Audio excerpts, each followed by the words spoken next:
Bismillahirrahmanirrahim. Assalamu alaykum, hürmetli görürmenler. İstiqlal kündülük haberlerini görüşüngana kızın karşılamız. Men Erşidin Ediqot. Tövende vatanımız Şarkı Türkistan ve dünya gün tertibiga alaqadar muhim haberlerini huzurunla sunumuz. Qani diqqatinglar ekranımızda bolsun. Xitoy Sharqiy Turkistonni xitoylashtirish harakatlarini ko'p qatlamli kengaytmoqda.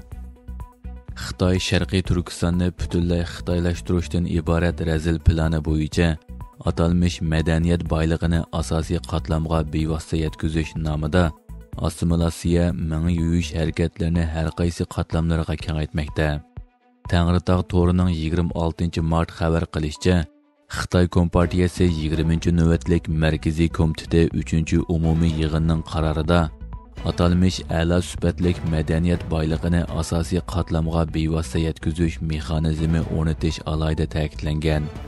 Xitoy Kompartiyasining 18 qurultaydan buyon Xitoy atalmış Junxo millati o'rtaq gavdasi ingini mustahkamlashni asosiy liniya qilishda chang turish, madaniyat orqali odam yetishtirishda chang turish, doirani kengaytirish qatorliq terror siyosati iboralarini alohida ta'kidlab kelgan. 2021-yili Xitoy Sharqiy Turkistonda atalmış anar donisi madaniyat mulozimat kichik atirda turi va yeza madaniyat cho'ng hovlisi bo'yicha ulga ko'rsatish nuqtasi qurish turini qo'zg'atgan. Navbatda Sharqiy Turkistonda atalmış madaniyat cho'ng hovlisi bo'yicha ulga ko'rsatish nuqtasidan jami 598 qurilgan. Xitoy 2024-yili Sharqiy Turkistonda yana g'ayri moddiy madaniyat meroslari sariyi, G'arbiy yurt qo'riqchibek mahkamasi muzeyi qatorliq bir turkum muzey, maydon, saroylarini qurgan bo'lib, butun Sharqiy Turkistonda 110 ommaviy kutubxona, 117 madaniyat sarayi, 58 go'zal san'at sarayi, 1130 madaniyat punkti ochgan.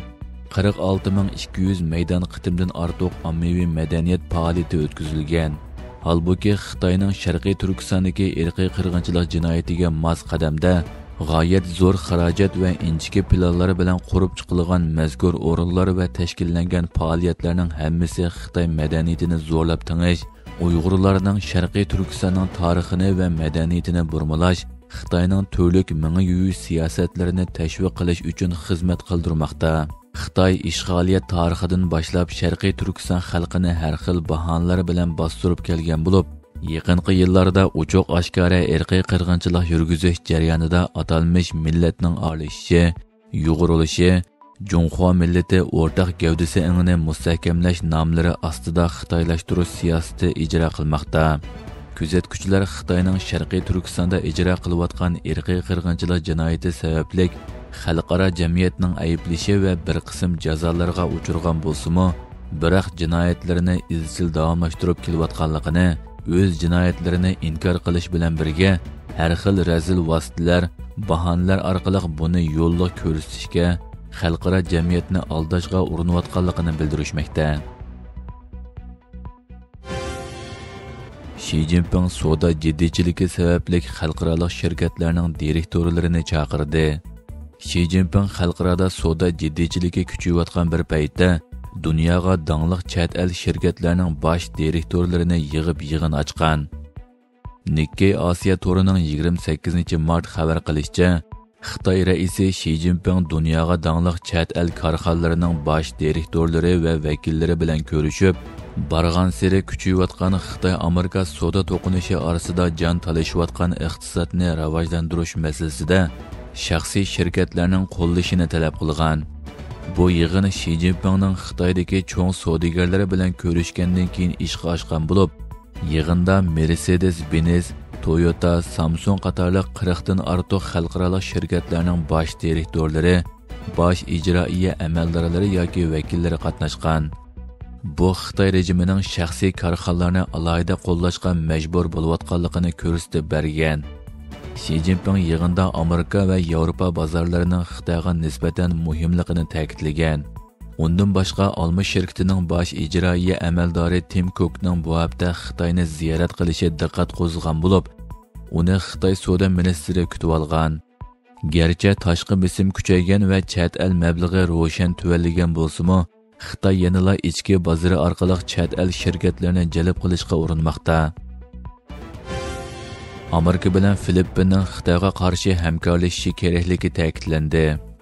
Amerika Mudofaa ministri Pete Hegseth Amerika bilan Filippinning Xitoy masalasida murini muriga tirab hamkorlashishi kerakligini ta'kidladi.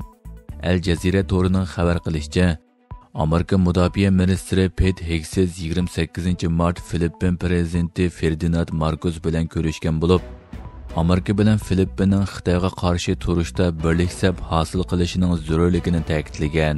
Hegsethning Filippin poytaxti Manilaga qilgan ziyarati uning Osiyo Tinch okean rayonidagi ittifoqdoshlari davlatga qilgan ziyaratining boshlanishi bo'lib, Janubiy dengizdagi egilik huquq masalasi to'g'risida Xitoy bilan kuchayayotgan jiddiychilikka qarshi turish uchun Amerikaning bu rayondagi ittifoqini kuchaytirishni maqsad qilgan.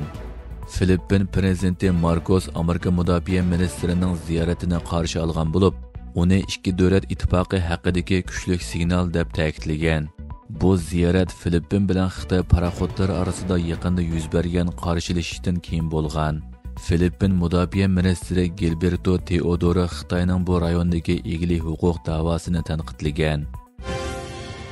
Amerikaning Xitoyga qarshi uchquchsiz havo apparatini taraqqiy qildirishi kerakligi ta'kidlandi.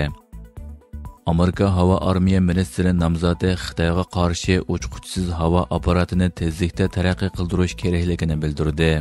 Janubiy Xitoy shahar pochtasining 28 mart xabar qilishicha, Amerika havo armiya ministrligiga nomzod bo'lgan Troy Mayning Tayvan bo'g'izida Xitoyning harbiy harakatlarini to'sish uchun uchquchsiz havo apparati sistemasini taraqqiy qildirishda har taraflama usul qo'llanishning muhimligini ta'kidlagan. U Xitoyni Amerika va uning Hind Tinch okean rayonidagi ittifoqdoshlariga nisbatan eng chong harbiy tahdid deb qaragan. Troy Mayning o'tgan 20 necha yilda Amerikaning diqqatini radikal kuchlarga qarshi turishga markazlashtirganligini, Xitoyning bu fursatdan foydalanib harbiy kuchi va texnikasini taraqqiy qildirayotganligini va Amerikaga yetib olishga urinayotganligini bildirgan. U yana uchquchsiz havo apparati sistemasi, a'lolashtirilgan qo'mondonlik va kontrol qilish, shundaqla kuchaytirilgan to'r bexatarligi qatorliq jihatlarda ilgirlashni qo'llaydiganligini, bu orqali mudofaa kuchini eng chong darajada ishga oshirishga bo'lganligini, bu masalada birlashtirilgan mudofaa sistemlariga xarajat ajratishning zarur ekanligini, Amerikaning bu rayondagi iqtidorini kuchaytirish uchun ittifoqdoshlari bilan zich hamkorlashib, harbiy ta'lim-tarbiya berishning zarurligini ta'kidlagan. Bermida 7.7 ball yer tavridi. Amerika geologiyalik tekshirish idorasining bildirishicha, 28 mart attigan soat 6dan 20da Sagayangning 16 kilometr g'arbiy shimolida 7.7 ball yer tavrigan bo'lib, tavrash markazining cho'nqurligi 10 kilometr ekan. Yer tavrash Taylandning shimolida, Bangkokda va Xitoyning Yunnan o'lkasida his qilingan. Bermidagi muxbirlarning xabar qilishicha, yer tavrashning ta'siridan yo'llar yerilib ketgan va ba'zi binolar talafotga uchirgan. Tavrash Taylandning shimolidan tortib poytaxt Bangkokgacha bo'lgan joylarda sezilgan. Bangkokliklar yer tavrayotgan chog'da ko'chalarga yugurib chiqqan. Bu sababli Bangkokdagi metro qatorliq liniyalarida qatnash to'xtatilgan. Tavrash Xitoyning g'arbiy janubidagi Yunnan o'lkasida sezilgan.